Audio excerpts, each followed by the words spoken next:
परिचय। दोस्तों, public speaking एक ऐसा शब्द है जिसे हम में से ज्यादा लोगों को बहुत डर लगता है। लोगों से कैसी बात करनी है, स्टेज पर जाके कॉन्फिडेंस से कैसी बात करें, सोशल मीडिया के लिए अच्छे से वीडियो कैसे रिकॉर्ड होगा, बिना कट वाली इंटरव्यू में कैसी बात करें, बॉस से अप्रेजल के लिए कैसे बात करें, शादी के लिए प्रपोज कैसे करना है।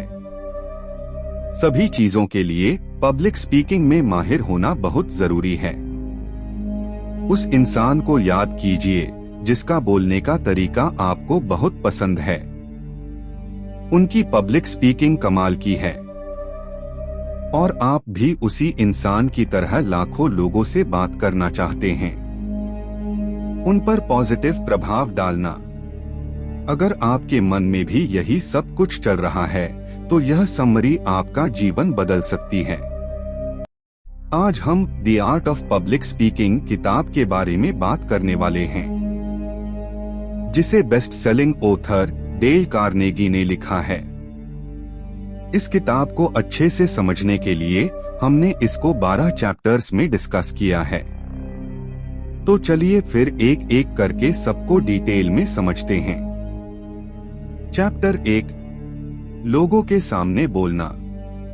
पब्लिक स्पीकिंग एक ऐसा तरीका है जिसके जरिए आप अपने दिल की बात दूसरे लोगों से कह सकते हैं। पहले के जमाने में जब लोग मिल नहीं पाते थे तो वह लिखकर अपनी दूसरों तक पहुंचाया करते थे। सबसे पहले यह तरीका आज से लगभग 450 साल पहले इजिप्ट में आया था, जब लोग एक दूसरे को लिखकर अपनी बातें बताया करते थे। लेकिन समय के साथ साथ लोगों ने भाषा सीखी और फिर उस भाषा को इस्तेमाल करके अपनी बात दूसरों तक पहुंचाना सीखा। इस प्रोसेस को कॉन्वर्सेशन कहते हैं। पब्लिक स्पीकिंग इससे अलग होती है। जब आप किसी एक इंसान से बात करते हैं तो उसे कॉन्वर्सेशन कहते हैं। जब आप बहुत लोगों के सामने कोई बात कहते हैं तो उसे पब्लिक स्पीकिंग बोलते हैं। जब आप किसी के साथ कॉन्वर्सेशन में हैं, तो जो आपके मन में जो है उसे बोल सकते हैं और प्लानिंग की कोई खास जरूरत नहीं पड़ती, और आप अपने डेली के आम बोलचाल वाले शब्दों का भी इस्तेमाल कर सकते हैं। पब्लिक स्पीकिंग में आपको पहले से प्लानिंग करनी होगी कि क्या बोलना है और कैसे बोलना है। यहाँ पर आम बोलचाल के शब्दों की जगह फॉर्मल लैंग्वेज का इस्तेमाल करना होता है। पब्लिक स्पीकिंग करते समय यहाँ पर कुछ बातें हैं जो हमें ध्यान रखनी चाहिए। अपनी ऑडियंस के आर्ग्यूमेंट और उनके फीडबैक को समझना होगा। हम ऐसा नहीं कर सकते कि अपनी बातें बताते जाएं और ऑडियंस की एक भी न सुने। ऐसे में ऑडियंस आपकी स्पीच से अपना इंटरेस्ट खो देगी। इसके लिए अपनी ऑडियंस से टाइम टू टाइम फीडबैक लेते रहें। ऑडियंस के साथ इमोशनली जुड़कर अपनी बातों को फैक्ट के साथ रखें। जो भी मैसेज अपनी स्पीच के जरिए देना चाहते हैं वो ऑडियंस तक क्लियरली पहुंचाएं। चैप्टर 2, एथिक्स और पब्लिक स्पीकिंग। पब्लिक स्पीकिंग का गोल लिसनर्स से मनचाहा रिस्पॉन्स लेने का है, लेकिन किसी भी कीमत पर नहीं। मतलब अगर लिसनर्स को आपकी बात पसंद आई है तभी तो वो आपके लिए तालियां बजाएंगे। आप उनसे जबरदस्ती ताली नहीं बजवा सकते हैं। पब्लिक स्पीकिंग एक पावर की तरह है, इसलिए इसके साथ बहुत सी जिम्मेदारियां भी जुड़ी होती हैं। एक पब्लिक स्पीकर होने के नाते आपका फर्ज है कि लोगों को सही चीजें बताएं, लेकिन कुछ लोग इसका गलत इस्तेमाल करते हैं और पैसे या फिर किसी दूसरी चीज के लालच में अपनी स्किल का गलत फायदा उठाते हुए लोगों को गलत नॉलेज दे देते हैं। लोगों को अपनी बातों से मैनिपुलेट करके अपने मकसद के लिए लोगों को हाँ मनवा लेते हैं। पब्लिक स्पीकिंग का एथिक्स कहता है कि अगर आपको कोई चीज नहीं आती या आपको किसी सब्जेक्ट के बारे में कुछ खास जानकारी नहीं है तो दूसरे को न बताएं और पहले खुद सीखें फिर दूसरों को बताएं, और झूठ कभी ना बोले। चैप्टर 3, सुनना। जब आप पहली बार लिसनिंग शब्द सुनते हैं तो आपके मन में क्या आता है? शायद आप सोचते होंगे कि इसका मतलब सुनना होता है, लेकिन नहीं, लिसनिंग और हियरिंग दोनों अलग अलग शब्द है। लिसनिंग का मतलब होता है किसी भी चीज को सुनना, समझना और फिर उसके ऊपर अपना रिएक्शन देना। वहीं पर दूसरे शब्द हियरिंग का मतलब होता है सिर्फ किसी चीज को सुनना और जो मन में आए रिएक्शन दे देना। इन दोनों ही शब्द का मतलब अलग अलग होता है। जब आप किसी से बात कर रहे हैं, उनकी बातें सुन रहे हैं, तो आप उसे हियरिंग बोलेंगे, जहां पर आप अपनी बात बोल रहे हैं और सामने वाले की बात भी सुन रहे हैं। जब पब्लिक स्पीकिंग करते हैं या फिर आप एक ऑडियंस के तौर पर एक पब्लिक स्पीकर के सामने बैठते हैं, तब आप लिसनिंग करते हैं। मतलब हर छोटे छोटे शब्द को, हर छोटी छोटी चीज को अपने दिमाग में रखते हैं, उसको समझने की कोशिश करते हैं और उसके बाद अपना रिएक्शन देते हैं। अच्छा स्पीकर बनने के लिए सबसे पहले अच्छे लिसनर बने। रिसर्च में पता चला है कि जो हम सुनते हैं उसका सिर्फ 50% ही याद रख पाते हैं। ऐसा इसलिए क्योंकि हम अक्सर सुनने से पहले अपनी बात रखना चाहते हैं, जिसकी वजह से हमारा दिमाग दो दिशाओं में बंट जाता है और किसी भी एक चीज पर 100% ध्यान नहीं लगा पाते।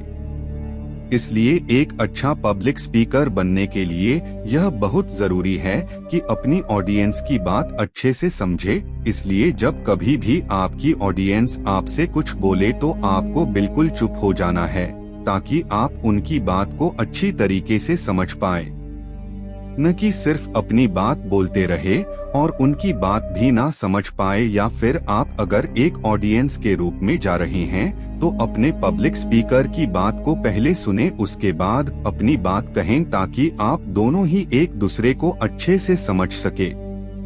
चैप्टर 4, स्पीच देने का पहला तरीका। एक पब्लिक स्पीकर के लिए उसकी पहली स्पीच बहुत क्रिटिकल होती है। जब आप अपनी पहली स्पीच देने जा रहे हो तो ऑडियंस से एक पब्लिक स्पीकर बनने जा रहे हैं और आपको अभी बिल्कुल भी एक्सपीरियंस नहीं है। इसलिए यहाँ पर ऑथर ने कुछ तरीके बताए हैं, इन्हें आपको अपनी पहली स्पीच के लिए अपनाएं। ऑडियंस से बातचीत करना। अपनी ऑडियंस से बात करें, क्योंकि अगर आप जाते ही अपने टॉपिक के साथ शुरू हो जाएंगे तो किसी को भी मजा नहीं आएगा और कोई भी आपकी स्पीच में इंटरेस्ट नहीं लेगा। शुरुआत के 2 या 3 मिनट ऑडियंस से बात करने और उनसे उनके हालचाल पूछने से और उनसे उनके यहाँ आने का पर्पस पूछने से उन्हें आपका बिहेवियर पसंद आएगा और वह आपके शब्दों को ध्यान से सुनना और समझना चाहेंगे। टॉपिक पर फोकस करना। अपनी ऑडियंस से बात करने के बाद टॉपिक पर पूरा फोकस करें। धीरे धीरे लोगों को अपने टॉपिक के बारे में बताएं, लेकिन जितना जरूरी हो उतना ऑडियंस को बताएं। अगर आपका टॉपिक साइंस से जुड़ा है और आपने लोगों को डेली लाइफ के साइंस से कुछ ज्यादा ही डीप साइंस के बारे में बता दिया, तो लोग आपकी बातों में इंटरेस्ट नहीं लेंगे और उनका इंटरेस्ट उसी वक्त आपकी स्पीच में से खत्म हो जाएगा। लोगों को अपनी बातों से जोड़े रखें। अपनी बातों में आम बोलचाल के फॉर्मल शब्दों का इस्तेमाल करें, हैवी शब्दों का इस्तेमाल न करें, ताकि हर कोई उसे समझ पाए और ऑडियंस आपके साथ जुड़ी रहे। अपनी स्पीच को ऑर्गेनाइज करें। अपनी स्पीच को पूरी तरह प्लान करके बोले। प्लानिंग करना इसलिए जरूरी है ताकि इस बारे में क्लियर रहें कि कौन सी बात पहले बोलने से ऑडियंस पर अच्छा इम्पैक्ट पड़ेगा और कौन सी बाद में। सबसे पहले इंट्रोडक्शन से शुरू करें, उसके बाद धीरे धीरे अपने टॉपिक की मेन बॉडी पर जाएं। मेन बॉडी में अपने टॉपिक के हर जरूरी हिस्से को कवर करने की कोशिश करें और उसके बाद आपको आखिरी में कंक्लूड करते समय अपने टॉपिक के एडवांटेजेस और डिसएडवांटेजेस बताते हुए उसको पूरा करें। इस तरीके से आपकी स्पीच पूरी तरह ऑर्गेनाइज रहेगी और लोगों को सुनने में भी मजा आएगा। चैप्टर 5, टॉपिक का चयन करना। अपनी स्पीच के लिए कोई भी टॉपिक सिलेक्ट करते समय ध्यान रखें या तो वो टॉपिक आपको अच्छे से आना चाहिए या तो वह टॉपिक सभी के लिए नया होना चाहिए। जैसे अगर आपको इलेक्ट्रिक गाड़ियों के बारे में बहुत अच्छे से पता है, उनको बनाने से लेकर मार्केट में उतारने खरीदने तक सब कुछ मालूम है, तो आप पब्लिक को उसके बारे में बहुत अच्छे से बता सकते हैं। या फिर जैसे क्रिप्टो करेंसी टॉपिक कई लोगों के लिए नया है और सभी इस टॉपिक के बारे में जानना चाहते हैं, तो इसके बारे में डिटेल्स निकालें, समझें और पब्लिक को बताएं। इससे वो सुनना चाहेंगे क्योंकि यह बहुत नया टॉपिक है और उसको हर कोई जानना चाहता है। अगर आप किसी टॉपिक के बारे में बहुत ज्यादा नहीं जानते हैं, ऑडियंस थोड़ी एक्सपीरियंस्ड है, तो आप सिर्फ उसका ओवरव्यू ही कवर करें, इससे बैलेंस बना रहेगा। चैप्टर 6, ऑडियंस को एनालाइज करें। स्पीच देने से पहले आपको यह समझना होगा कि आपकी ऑडियंस कौन है और वो क्या चाहती है। अगर आपके ऑडियंस में ऐसे लोग बैठे हैं जो मैरिड लाइफ से खुश नहीं है और खुशहाल मैरिड लाइफ को एंजॉय करना चाहते हैं, तो ऐसा होने के रीजंस, इसका इन्फ्लुएंस और इसे ठीक करने के तरीके पर बात करने से वो आपके साथ कनेक्टेड फील करेंगे। हो सके हो इससे जुड़ा अपना कोई पर्सनल एक्सपीरियंस भी उनके साथ शेयर करें। अपनी ऑडियंस का इंटरेस्ट पता करने के लिए सबसे पहले उनसे बात करें, उनसे पूछें कि वो कहां से हैं, यहाँ आने का पर्पस क्या है। इस तरह थोड़ी बातें करने से आपको पता लग जाएगा कि वो कैसी मेंटालिटी रखते हैं और सच में क्या सुनना चाहते हैं। चैप्टर 7, अपने आइडियाज और स्पीच को सपोर्ट करें। आपने अपनी स्पीच तैयार करने के साथ ही अपनी स्पीच के साथ कुछ सपोर्टिंग चीजों का इस्तेमाल करने से ट्रस्ट बनता है और लोग अच्छे से बातों का मतलब समझ पाते हैं। सपोर्टिंग मटेरियल का मतलब हर वो चीज जो स्पीच और भी ज्यादा अच्छा बनाए। जैसे मान लीजिए आपका टॉपिक इलेक्ट्रिक गाड़ियां है। अब वैसे तो इसके बारे में बहुत लोगों को पता होगा, लेकिन अगर आप इलेक्ट्रिक गाड़ी की कोई तस्वीर ले जाएं या फिर अपने लैपटॉप में इससे जुड़ा कोई प्रेजेंटेशन बनाकर ले जाएं ताकि लोग इसको और अच्छे से समझ सके, तो आपकी स्पीच में और भी ज्यादा स्पीच लेंगे और चीजें अच्छे से समझ आएंगी। इसी के साथ स्पीच के दौरान अपनी ऑडियंस से कुछ सवाल पूछते रहें, उनका जवाब दें या फिर ऑडियंस में से ही किसी को जवाब देने के लिए कहें। फिजिकल एग्जाम्पल्स का इस्तेमाल करें। अब आप अपनी ऑडियंस से बात करके पता लगाएं कि रिस्पॉन्स कैसा है, क्या वो स्पीच के प्रति पॉजिटिव अप्रोच रख रहे हैं या फिर नेगेटिव अप्रोच। अगर उनका रिस्पॉन्स अच्छा है तो उनमें से कुछ लोगों को स्टेज पर बुलाकर मजाकिया तरीके से अपनी स्पीच से रिलेटेड कोई छोटा सा टास्क करने को कहे। इससे ऑडियंस को अच्छा फील होता है और स्पीकर की बातों से वो अच्छी तरह रिलेट कर पाते हैं। कोई स्टोरी या इंसिडेंट बताएं। आइए इसके लिए एक एग्जाम्पल लेते हैं। मान लें आपका टॉपिक इंडियन कल्चर से जुड़ा है, तो इसे समझाने के लिए अपना कोई पुराना किस्सा शेयर कर सकते हैं या उससे रिलेटेड कोई कहानी सुना सकते हैं, जिससे ऑडियंस के मन में ज्यादा सुनने की दिलचस्पी जागेगी। न्यूमेरिकल डेटा का इस्तेमाल करें। डेटा से हमें कुछ ही पलों में चीजों की समझ हो जाती है और ट्रस्ट बनने लगता है। इसलिए अपनी बातों को वर्बली बताने के साथ साथ सपोर्ट के लिए डेटा भी शो करते रहें। सिर्फ वर्बली सुनने से लोगों को कुछ ही समय तक वह बात याद रहती है, जबकि डेटा जैसे ग्राफ या डायग्राम से ज्यादा क्लियर समझ आती है। मोटिवेशनल कोट्स का इस्तेमाल करें। स्पीच में समय समय पर कुछ मोटिवेशनल कोट्स डालने से ऑडियंस मोटिवेटेड रहती है और बिना बोर हुए दोबारा स्पीकर की बातों पर ध्यान देने लगती है। चैप्टर 8, स्पीच की बॉडी को ऑर्गेनाइज करें। इस पॉइंट में आप जानेंगे कि कैसे अपनी स्पीच को अच्छे से ऑर्गेनाइज कर सकते हैं ताकि लोगों को स्टार्टिंग से लेकर एंडिंग तक अपनी बात समझा सकें। अगर आप कभी भी कोई भी बात अपनी स्पीच में बोल देंगे तो कोई भी आपकी बात को नहीं समझ पाएगा, इसलिए अपनी स्पीच को ऑर्गेनाइज करना बहुत जरूरी है। अब यहाँ पर कुछ पॉइंट्स है जिनके जरिए आप अपनी स्पीच को ऑर्गेनाइज कर सकते हैं। हल्की बातचीत और परिचय के साथ शुरू करें। अपनी स्पीच को स्टार्ट करते समय सबसे पहले अपनी ऑडियंस से बात करें और पता लगाएं कि वो कैसा फील कर रहे हैं और वह इस स्पीच के टॉपिक को लेकर कैसा सोचते हैं। उसके बाद अपने टॉपिक का सबसे छोटा पार्ट और जो सबसे पहले आना चाहिए उसको थोड़ा थोड़ा बताना शुरू करें। बताते समय हमें ऑडियंस से भी कुछ सवाल पूछना है ताकि शुरुआत से ही उनके अंदर टॉपिक को लेकर दिलचस्पी आ जाए।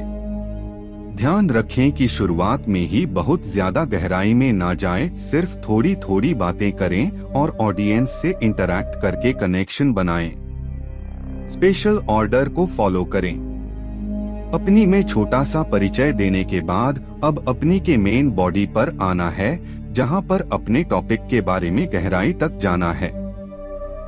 इसके लिए स्पेशल ऑर्डर तरीके को फॉलो करें। इस ऑर्डर का मतलब है एक सीक्वेंस को फॉलो करते हुए फैक्ट्स को बताएं। उदाहरण के लिए आप किसी चीज की अच्छाई करते हुए आ रहे हैं तो आगे भी उसकी अच्छाई के बारे में ही बात करें, फिर उसकी कमियों के बारे में और उसके बाद उन कमियों को ठीक करने के तरीके के बारे में। मुख्य पॉइंट्स को अलग रखें। स्पीच में जितने भी जरूरी पॉइंट्स हों और जिनके बेस पर पूरी स्पीच तैयार होगी उनको अलग रखना है और अपने एग्जाम्पल्स को अलग रखना है। अगर आप दोनों को एक साथ मिला देंगे तो ऑडियंस नहीं समझ पाएगी कि क्या ज्यादा जरूरी है और क्या नहीं, उन्हें किस पर ज्यादा ध्यान देना चाहिए और किस पर कम। इसलिए अपने जरूरी पॉइंट्स को दूसरे एग्जाम्पल से अलग रखें। ऐसा करने से आप इफेक्टिवली अपनी बात रख पाएंगे। चैप्टर 9, स्पीच की शुरुआत और अंत। हालांकि अब तक आप समझ चुके हैं कि हमें अपनी स्पीच की शुरुआत हल्के फुल्के परिचय से करनी है। जैसे मान लीजिए आपका टॉपिक इलेक्ट्रिक गाड़ियां है। अब वैसे तो इसके बारे में बहुत लोगों को पता होगा, लेकिन अगर आप इलेक्ट्रिक गाड़ी की कोई तस्वीर ले जाएं या फिर अपने लैपटॉप में इससे जुड़ा कोई प्रेजेंटेशन बनाकर ले जाएं ताकि लोग इसको और अच्छे से समझ सके, तो आपकी स्पीच में और भी ज्यादा स्पीच लेंगे और चीजें अच्छे से समझ आएंगी। इसी के साथ स्पीच के दौरान अपनी ऑडियंस से कुछ सवाल पूछते रहें, उनका जवाब दें या फिर ऑडियंस में से ही किसी को जवाब देने के लिए कहें। फिजिकल एग्जाम्पल्स का इस्तेमाल करें। अब आप अपनी ऑडियंस से बात करके पता लगाएं कि रिस्पॉन्स कैसा है। क्या वो स्पीच के प्रति पॉजिटिव अप्रोच रख रहे हैं या फिर नेगेटिव अप्रोच। अगर उनका रिस्पॉन्स अच्छा है तो उनमें से कुछ लोगों को स्टेज पर बुलाकर मजाकिया तरीके से अपनी स्पीच से रिलेटेड कोई छोटा सा टास्क करने को कहे। इससे ऑडियंस को अच्छा फील होता है और स्पीकर की बातों से वो अच्छी तरह रिलेट कर पाते हैं। कोई स्टोरी या इंसिडेंट बताएं। आइए इसके लिए एक एग्जाम्पल लेते हैं। मान लें आपका टॉपिक इंडियन कल्चर से जुड़ा है, तो इसे समझाने के लिए अपना कोई पुराना किस्सा शेयर कर सकते हैं या उससे रिलेटेड कोई कहानी सुना सकते हैं, जिससे ऑडियंस के मन में ज्यादा सुनने की दिलचस्पी जागेगी। न्यूमेरिकल डेटा का इस्तेमाल करें। डेटा से हमें कुछ ही पलों में चीजों की समझ हो जाती है और ट्रस्ट बनने लगता है। इसलिए अपनी बातों को वर्बली बताने के साथ साथ सपोर्ट के लिए डेटा भी शो करते रहें। सिर्फ वर्बली सुनने से लोगों को कुछ ही समय तक वह बात याद रहती है, जबकि डेटा जैसे ग्राफ या डायग्राम से ज्यादा क्लियर समझ आती है। मोटिवेशनल कोट्स का इस्तेमाल करें। स्पीच में समय समय पर कुछ मोटिवेशनल कोट्स डालने से ऑडियंस मोटिवेटेड रहती है और बिना बोर हुए दोबारा स्पीकर की बातों पर ध्यान देने लगती है। चैप्टर 8, स्पीच की बॉडी को ऑर्गेनाइज करें। इस पॉइंट में आप जानेंगे कि कैसे अपनी स्पीच को अच्छे से ऑर्गेनाइज कर सकते हैं। ताकि लोगों को स्टार्टिंग से लेकर एंडिंग तक अपनी बात समझा सकें। अगर आप कभी भी कोई भी बात अपनी स्पीच में बोल देंगे तो कोई भी आपकी बात को नहीं समझ पाएगा, इसलिए अपनी स्पीच को ऑर्गेनाइज करना बहुत जरूरी है। अब यहाँ पर कुछ पॉइंट्स हैं जिनके जरिए आप अपनी स्पीच को ऑर्गेनाइज कर सकते हैं। हल्की बातचीत और परिचय के साथ शुरू करें। अपनी स्पीच को स्टार्ट करते समय सबसे पहले अपनी ऑडियंस से बात करें और पता लगाएं कि वो कैसा फील कर रहे हैं और वह इस स्पीच के टॉपिक को लेकर कैसा सोचते हैं। उसके बाद अपने टॉपिक का सबसे छोटा पार्ट और जो सबसे पहले आना चाहिए उसको थोड़ा थोड़ा बताना शुरू करें। बताते समय हमें ऑडियंस से भी कुछ सवाल पूछना है ताकि शुरुआत से ही उनके अंदर टॉपिक को लेकर दिलचस्पी आ जाए। ध्यान रखें कि शुरुआत में ही बहुत ज्यादा गहराई में ना जाएं, सिर्फ थोड़ी थोड़ी बातें करें और ऑडियंस से इंटरैक्ट करके कनेक्शन बनाएं। स्पेशल ऑर्डर को फॉलो करें। अपनी में छोटा सा परिचय देने के बाद अब अपनी के मेन बॉडी पर आना है, जहां पर अपने टॉपिक के बारे में गहराई तक जाना है। इसके लिए स्पेशल ऑर्डर तरीके को फॉलो करें। इस ऑर्डर का मतलब है एक सीक्वेंस को फॉलो करते हुए फैक्ट्स को बताएं। उदाहरण के लिए आप किसी चीज की अच्छाई करते हुए आ रहे हैं तो आगे भी उसकी अच्छाई के बारे में ही बात करें, फिर उसकी कमियों के बारे में और उसके बाद उन कमियों को ठीक करने के तरीके के बारे में। मुख्य पॉइंट्स को अलग रखें। स्पीच में जितने भी जरूरी पॉइंट्स हों और जिनके बेस पर पूरी स्पीच तैयार होगी उनको अलग रखना है और अपने एग्जाम्पल्स को अलग रखना है। अगर आप दोनों को एक साथ मिला देंगे तो ऑडियंस नहीं समझ पाएगी कि क्या ज्यादा जरूरी है और क्या नहीं, उन्हें किस पर ज्यादा ध्यान देना चाहिए और किस पर कम। इसलिए अपने जरूरी पॉइंट्स को दूसरे एग्जाम्पल से अलग रखें। ऐसा करने से आप इफेक्टिवली अपनी बात रख पाएंगे। चैप्टर 9, स्पीच की शुरुआत और अंत। हालांकि अब तक आप समझ चुके हैं कि हमें अपनी स्पीच की शुरुआत हल्के फुल्के परिचय से करनी है। अब यहाँ पर कुछ एडिशनल तरीके बताए गए हैं जो स्पीच की शुरुआत और एंडिंग को अट्रैक्टिव बनाने में यूजफुल साबित हो सकते हैं। तो इसके लिए इन तरीकों को अपनाएं। ऑडियंस के साथ टॉपिक को जोड़ें। For this, please give them a little introduction about your topic, then ask them some questions. After getting the answer, ask other questions from the audience by saying some things related to their talk so that they understand what today's topic is about. It is about to happen, and the audience should be mentally prepared for it.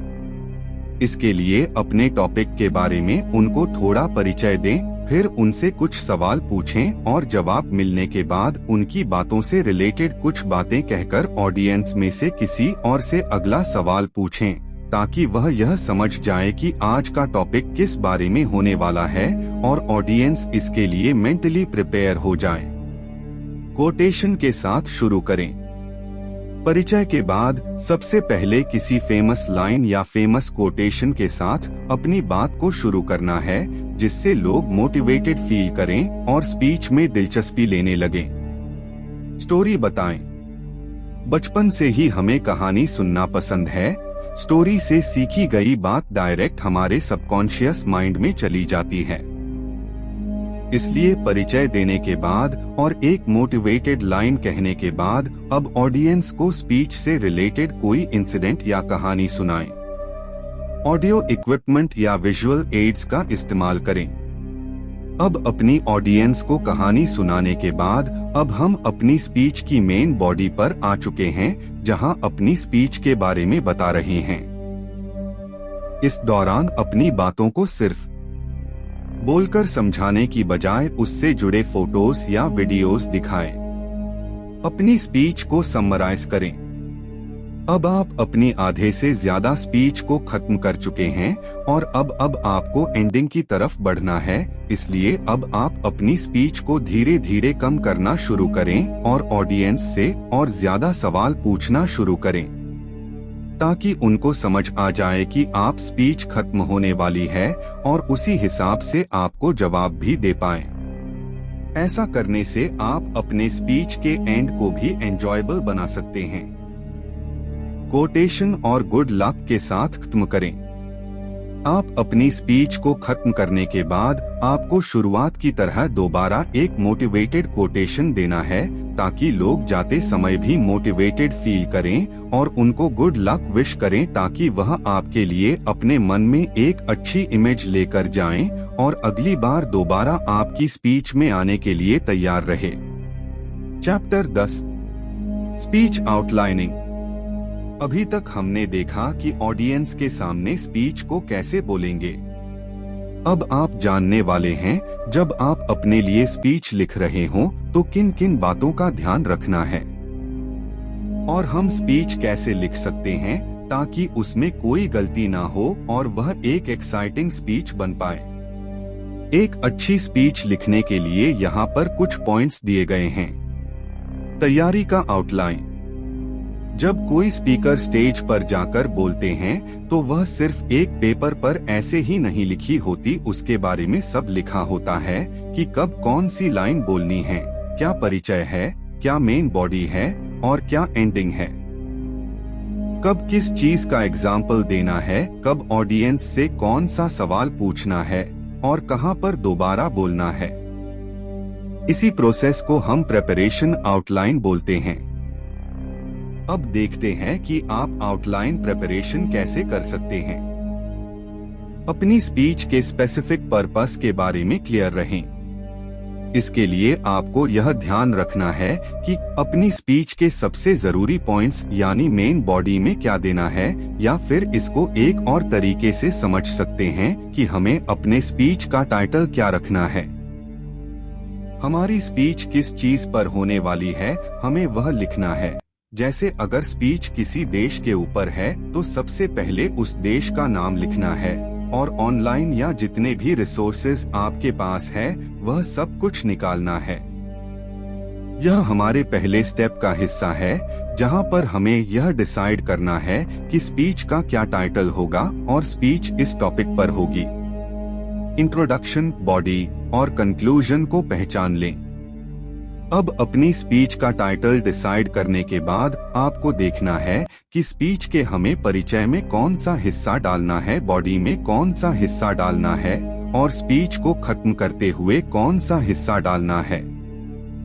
क्योंकि अगर यह अच्छे से decide नहीं करेंगे कि हमें कब क्या बोलना है तो हमारी पूरी स्पीच आगे पीछे हो सकती है और ऑडियंस को कुछ भी समझ नहीं आएगा। ऑडियंस के बीच में दिलचस्पी बनाकर रखने के लिए हर चीज को एक सही समय पर बोलना होगा ताकि वह उसे समझ सके। सिंबल का इस्तेमाल करें।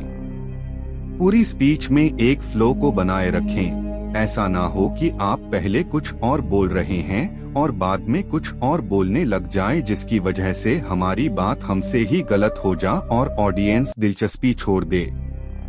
इसके लिए आपको ध्यान रखना है कि अगर किसी चीज की अच्छाई बताते हुए आ रहे हैं तो अभी भी हमें उसकी अच्छाई ही बतानी है। अगर उसके बारे में कुछ गलत है तो पहले अच्छाई वाला पूरा करना है, उसके बाद हमें उसके बारे में कुछ गलत बोले, ताकि ऑडियंस को समझ पाए कि पहले अच्छाई थी और अभी गलत। दोनों को एक में ही मिला देने से उनको बिल्कुल भी समझ नहीं आएगा कि आप क्या कहना चाह रहे हैं और वह दिलचस्पी लेना छोड़ देंगे। चैप्टर 11 भाषा का स्मार्टली इस्तेमाल करें। आप स्पीच में जो लैंग्वेज इस्तेमाल करें वह क्लियर और ऑडियंस से कनेक्टेड होनी चाहिए। भाषा का यहाँ पर मतलब है आप किस टोन में बात कर रहे हैं। ध्यान रखें कहीं आपकी बात सामने वाले को गलत तो नहीं लग जा रही, या फिर आप जो चीज कहना चाह रहे हैं वहाँ लिखा तो सही है लेकिन अच्छे से बोल नहीं पा रहे। अपनी पूरी स्पीच के दौरान बहुत ही आराम से बोले। अब आराम से बोलने का मतलब धीरे बोलना नहीं है। हो सकता है टॉपिक में कोई ऐसी चीज है जो आपको पसंद ना हो, पर आप उसके खिलाफ बोलते बोलते नेगेटिव बोल सकते हैं, जिसकी वजह से कुछ लोग आपसे नाराज हो सकते हैं। इसलिए आपको वही बोलना है जो आपने लिखा है या फिर जो फैक्ट है।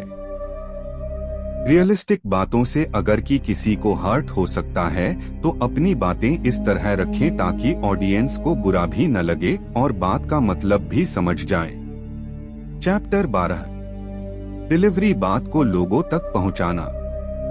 अब तक आपने समझ लिया है कि आपको अपनी स्पीच कैसे लिखनी है। स्पीच में क्या क्या चीजें जरूर होनी चाहिए हैं, किस भाषा का इस्तेमाल करना है, अपनी ऑडियंस को कैसे जोड़ के रखना है, यानी लगातार ऐसा क्या बोले ताकि हमारी ऑडियंस स्पीच में दिलचस्पी लेती रहे। अब हम देखते हैं स्पीच बोलते समय सबसे जरूरी चीज है बातों को ऑडियंस तक पहुंचाना, यानी कोई भी चीज बोलने या बताने का तरीका।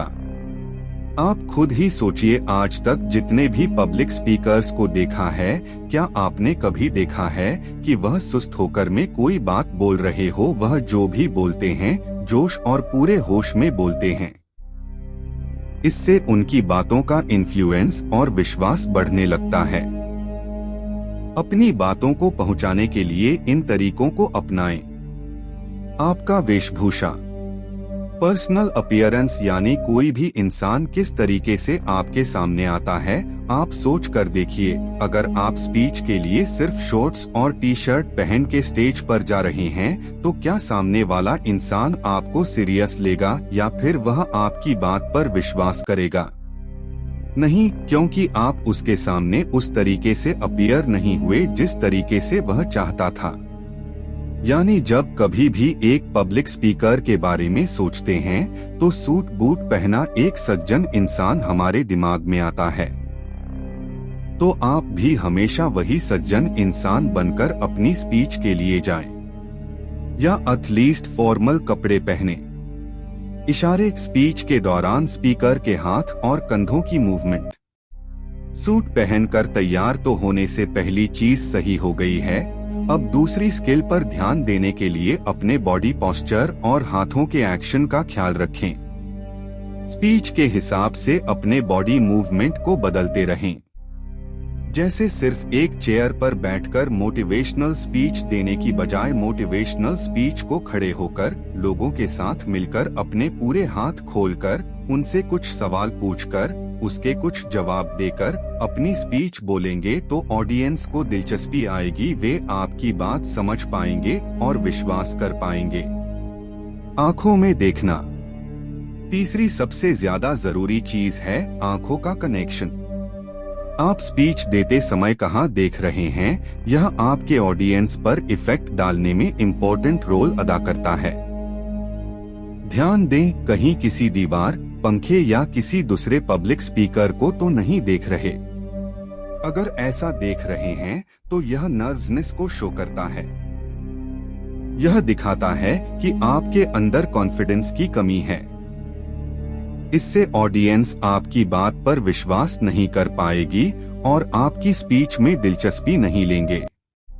इसलिए हमेशा स्पीच देते समय अपनी ऑडियंस की आंखों में देखें, इससे कॉन्फिडेंस शो होता है जो ऑडियंस के बीच हमारे विश्वास और दिलचस्पी को बढ़ाता है। निष्कर्ष। तो दोस्तों, इस समरी में आपने पब्लिक स्पीकिंग की आर्ट को सीखा, जिससे कॉन्फिडेंटली अपनी बात दूसरों तक पहुंचा सकते हैं। आइए अब सीखे हुए लेसन्स को एक बार दोहरा लेते हैं ताकि इन लेसन्स को याद रखना आसान हो जाए। अपनी ऑडियंस के इंटरेस्ट को ध्यान में रखते हुए स्पीच तैयार करने और इसके लिए अपनी ऑडियंस से टाइम टू टाइम फीडबैक लेते रहें। एक पब्लिक स्पीकर होने के नाते आपका फर्ज है कि लोगों को सही चीजें बताएं। अच्छा स्पीकर बनने के लिए सबसे पहले अच्छे लिसनर बने। लोगों को अपनी बातों से जोड़े रखें। अपनी बातों में आम बोलचाल के फॉर्मल शब्दों का इस्तेमाल करें।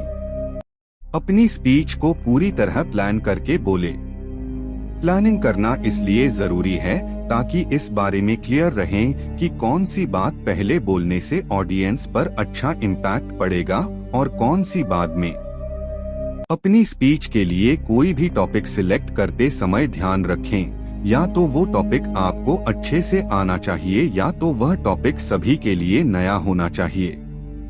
आपने अपनी स्पीच तैयार करने के साथ ही अपनी स्पीच के साथ कुछ सपोर्टिंग चीजों का इस्तेमाल करने से ट्रस्ट बनता है और लोग अच्छे से बातों का मतलब समझ पाते हैं। इसलिए एग्जाम्पल्स, स्टोरी, डेटा या मोटिवेशनल कोट के जरिए अपनी स्पीच को सपोर्ट करते रहें। हल्की बातचीत और परिचय के साथ शुरू करें। ऑडियंस के साथ टॉपिक को जोड़ें। परिचय के बाद सबसे पहले किसी फेमस लाइन या फेमस कोटेशन के साथ अपनी बात को शुरू करना है, जिससे लोग मोटिवेटेड फील करें और स्पीच में दिलचस्पी लेने लगें। अपनी स्पीच के स्पेसिफिक पर्पस के बारे में क्लियर रहे। इंट्रोडक्शन, बॉडी और कंक्लूजन को लेबल दें, ताकि ऑडियंस को यह क्लियर रहे कि कब इंट्रोडक्शन बताया जा रहा है, कब मेन बात और कब एंडिंग हो रही है। अपनी बातों को अच्छी तरह समझाने के लिए सिंबल का इस्तेमाल करें। अपनी बातों को पहुंचाने को बेहतर बनाने के लिए फिजिकल अपीयरेंस, इशारों का ख्याल रखें और ऑडियंस से आई कांटेक्ट बनाकर बात करें। The art of public speaking किताब की समीक्षा। डेल कार्नेगी द्वारा लिखित the art of public speaking प्रभावी कम्युनिकेशन पर एक टाइमलेस कृति मास्टरपीस है। वर्षों के अनुभव से ली गई कार्नेगी की इनसाइट्स महत्वाकांक्षी ओरेटर्स के लिए अमूल्य मार्गदर्शन प्रदान करती है। किताब में आत्मविश्वास निर्माण, ऑडियंस की सहभागिता और पर्सवेसिव तकनीकों जैसे विषयों को शामिल किया गया है, जिससे इसे अपने पब्लिक में बोलने के स्किल में सुधार करने के इच्छुक किसी भी व्यक्ति के लिए अवश्य पढ़ना चाहिए।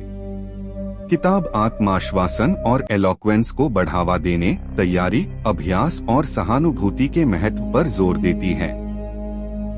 हालांकि शैली में थोड़ा पुराना है, किताब के प्रिंसिपल्स आज की प्रेजेंटेशंस और भाषणों की दुनिया में प्रासंगिक, रेलेवेंट बने हुए हैं। संक्षिप्त शब्दों में इसे पब्लिक स्पीकिंग की कला में महारत हासिल करने वालों के लिए एक आवश्यक रिसोर्स के रूप में डिस्क्राइब किया जा सकता है। धन्यवाद।